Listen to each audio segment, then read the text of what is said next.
Sebelum lanjut, yang perlu Anda mengerti bila suatu saat Anda mampir di warung seperti ini, dengan tiba-tiba wajah pedagangnya itu berubah menjadi sinis dan bermuka masam kepada kita.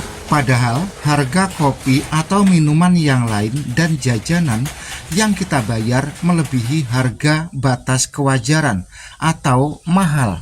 Jadi Anda ingat baik-baik ini dan jadikan sebagai catatan pada suatu saat Anda mampir di warung seperti ini.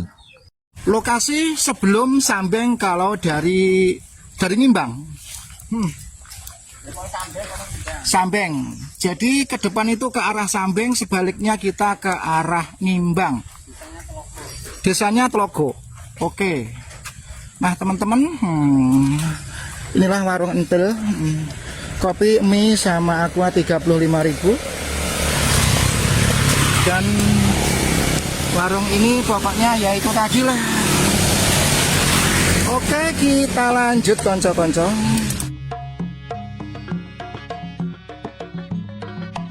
Pada kali ini kita akan mencoba dan menelusuri jajanan Kono Onggrok yang berada di wilayah Kabupaten Gresik. Ini adalah jalur alternatif dari jalur Jombang Babat menuju ke Surabaya. Kita masuk Kecamatan Balung Panggang, Kecamatan Gresik. Nanti kita akan menelusuri jalan ini. Di kanan dan kiri jalan kita melihat beberapa jajanan Kono Onggrok dengan warung-warung kopi, dan uniknya pada banner warung tersebut ditampilkan nama dan foto penjualnya. Biasanya kan yang ditampilkan adalah gambar jajanannya, misalkan mie ayam, bakso, dan lain sebagainya. Oke, lanjut. Konon jajanan Kono Onggrok yang ada di jalur ini murah sekali, 50.000 sampai 150.000. Mereka yang berjualan jajanan konoan, jajanan tradisional yang ada di sepanjang jalur jalan ini bukanlah warga setempat, tetapi orang dari jauh alias orang dari luar kota. Misalkan dari Probolinggo, dari Lumajang, Pasuruan, Tulungagung, Kediri, dan lain sebagainya. Jadi mereka itu adalah kalangan wanita perantau. Selanjutnya mengenai tarif dan harga jajanan tradisional berbulu yang ada di seputaran lokasi ini murah dan sangat terjangkau, kisaran 50.000 sampai 150.000. Selanjutnya pada kali ini kita akan mendatangi 3 buah rumah yang letaknya terpisah dari perkampungan dan berada terpencil di tengah sawah. Rumah tersebut di depannya itu ada semacam warung, misalkan warung mie ayam, warung bakso, atau warung kopi. Nanti setelah kita ngopi-ngopi di situ, biasanya ditawari jajanan tradisional. Ngomong-ngomong berapa katanya guys? Berapa? 150? 100 bahkan 50 juga ada. Murah banget ya.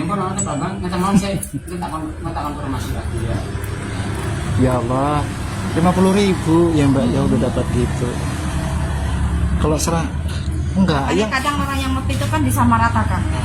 Enggak Mbak, aku tanya ya. Kan kalau yang 50 tuh yang kayak apa sih Mbak itu Mbak? Kurang tahu. Spek. Apa pakai tangan apa gimana itu? Juga. Ya orang-orang kan orang-orang ngopi itu kan cerita. Kalau aku sendiri nggak tahu, aku juga nggak pernah keluar, nggak pernah. Di sini kan juga pendatang. Dan yang menawarkan jajanan itu langsung pemiliknya atau yang bersangkutan. Kan sekarang kalau di Surabaya, misalkan di Indoli atau di Moroseneng atau di Kremil, ada mak jumblang, blantik atau perantaranya. Jadi pada saat kita ngopi di situ, nanti ada orang menunjukkan foto-foto lewat HP beserta menyebutkan nominal harganya. Namun kalau di sini kita langsung bisa komunikasi dengan pemilik jajanan itu, konco-konco.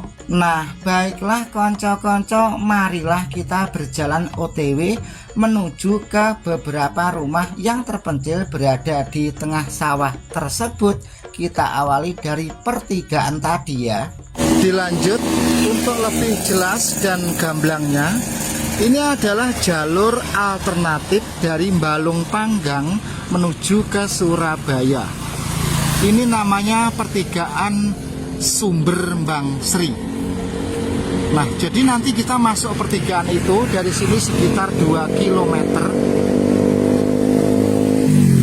Terus mengenai jalan ini, yang ke depan itu ke arah Surabaya, sebaliknya ke arah Lamongan. Jadi ini jalur alternatif. Lokasi ini kita berada di Kabupaten Gresik. Nah, jadi nanti kita masuk pertigaan itu. Nah, itu ada sepeda motor keluar itu. Kita masuk jalur itu. Oke, kita lanjut.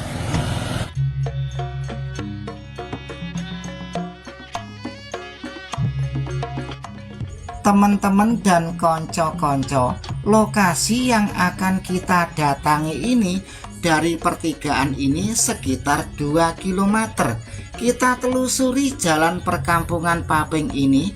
Nanti setelah ada pertigaan kita belok kiri, terus ada pertigaan lagi kita ngambil yang kiri lagi. Nanti ada beberapa rumah-rumah di tengah-tengah persawahan, dan rumah itu berjualan semacam bakso atau mie. Jadi rumah-rumah terpencil itu di depannya ada brainer, pentol, mie, tetek mengek, dan lain sebagainya. Nanti bila kita sudah mampir di situ, ada orang yang ngedoli bakso alias mie juga sambil menawarkan jajanan tradisional berbulu. Konco-konco sekalian, sebenarnya menurut cerita warga setempat, lokasi untuk konoan jajanan berbulu yang ada di seputaran kawasan ini tidak cuma tempat yang kita datangi ini, tetapi di tempat-tempat lain pun banyak. Namun sementara ini yang kita ketahui adalah satu ini saja dulu ya. Teman-teman dan konco-konco, di depan sudah kelihatan sebuah pertigaan. Namun vlog perjalanan menuju ke lokasi ini tadi sebagian gambar atau video kita lewati atau kita potong untuk menghemat durasi. Pertigaan ini kita belok kiri, ikuti terus vlog petunjuk arah ini. Kita sudah dekat sekitar 300 meter. Nah, bagi konco-konco yang sekedar ingin tahu saja, bolehlah datang-datang. Namun kalau konco-konco ingin melakukan ritual jambu mente di situ, ya terserah konco-konco saja ya.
Niku wetan niku warung napa Pak niku Pak? Warung apa? Warung iya, warung pangan. Warung apa? Betul nggih. Nggih, mboten napa. Dasar nggih. Oh, Warung pangkon. Nggih. eh warung tombo kesel.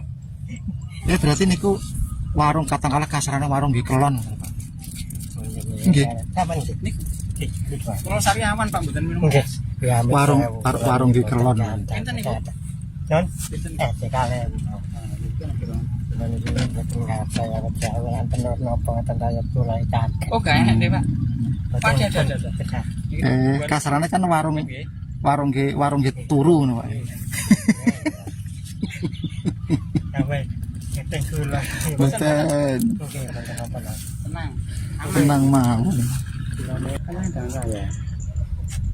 Kita niku panggane kuwi lagi. Lokasinya berada di tengah. Lokasinya berada tes. Jadi lokasinya berada di tengah-tengah persawahan. Karena di sini penduduknya itu masih jarang. Jadi asik, tidak ada yang mengusik, Pak. Nggih. Iso jower tenan, Pak. Ngoten niku regane sik pira, Pak? Satu sekat.